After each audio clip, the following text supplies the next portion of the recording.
going on, guys? This is Gabe2100 coming back at you with my review of the Trouble on Tatooine 2021 set.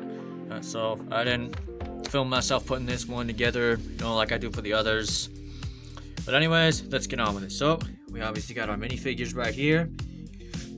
3 minifigures, but a pretty decent selection, right? Got Tusken Homie right over there. You got Mando with this new design. All right, y'all.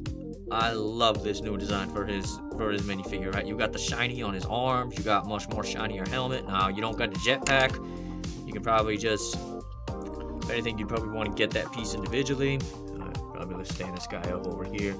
And, of course, little Grogu or Baby Yoda. Right off the bat, phenomenal minifigure selection, all right? Awesome for the fact that you can get Baby Yoda and Mando for 30 bucks. Right? And it used to be, of course, you could only get the Razor Crest for $130 to get both, and that to me was just a ripoff. So I just stuck it out until this set released, and then, in my opinion, it was a much better deal. So, first thing I'll be reviewing, obviously, Mando's speeder bike. Right? You got space to hold both weapons, right, on both sides, so that's a big plus. Right, you got these handlebars that move up and down, but it's a bit crazy because, of course, it's allowed a bit too much range of motion. You got the backpack right there to hold the whatever other supplies, and you got Baby Yoda's pouch. So in terms of like practical and just overall kind of like symmetry of the design, like pretty awesome. It nailed it right on. Good color scheme of like brown and orange and gray bits, just like it is in the actual TV series. Alright, now the only downside that I have with this bike though is you put Baby Yoda in this thing. Alright. Okay, so he's all in there, he's secure, but when you try to get him out, it's not that easy. See, sometimes you gotta pull off this piece right here and then just take off the whole pouch to be able to use both of your hands to take him out, but it's very difficult to push him out with just, when you try to push him out with just one hand, that happens. The little bag upends the piece that's holding it in, but it's alright. It's something you can easily live with. Still like the set overall.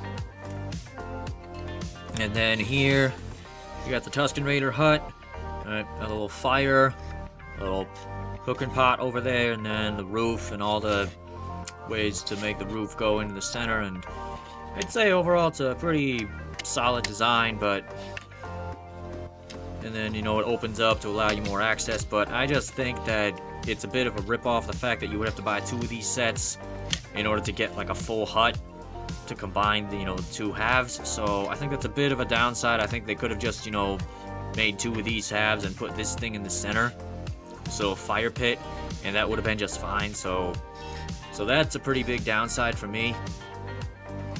So it's over. And then last but not least, of course, we got the detail of the ballista right here. I almost said barista. That would have been very embarrassing. So I love the fact that they got a shiny silver spring-loaded ammo piece for the shooter. Like, that is just awesome. Now, you have this little thing right here where you can sort of turn it to wind it back, but of course they're Legos, they're stuck in a position, so... But I'm not really going to mark it down for that because there's not really a way you can escape that. So, yeah, you can turn it back, act like you're winding it back, and then when you're ready, fire it off. And it comes with an extra spring-loaded shooter in case you lose this one, of course, so that's always good. So then you got the instruction book right here, and box art was pretty cool. So overall, I'd say this set gets about a 9 out of 10, just because for those little flaws that I pointed out, like the whole thing with Baby Yoda in his bag, and then the little Tusken Raider hut. Like, I'd much rather they would have just done 2 halves of this, and then just put a tiny fire pit in the center, and then you can just open it up to go inside, like what they did with Obi-Wan's hut. But I love the set, y'all. Solid deal if you want to just get Mando and Grogu for cheap, for only 30 bucks instead of just spending 130 just for the Razor Crest. So anyways, y'all, that's my review of Trouble on Tatooine. Hope y'all are doing well, and until next time, this is Game2100 out.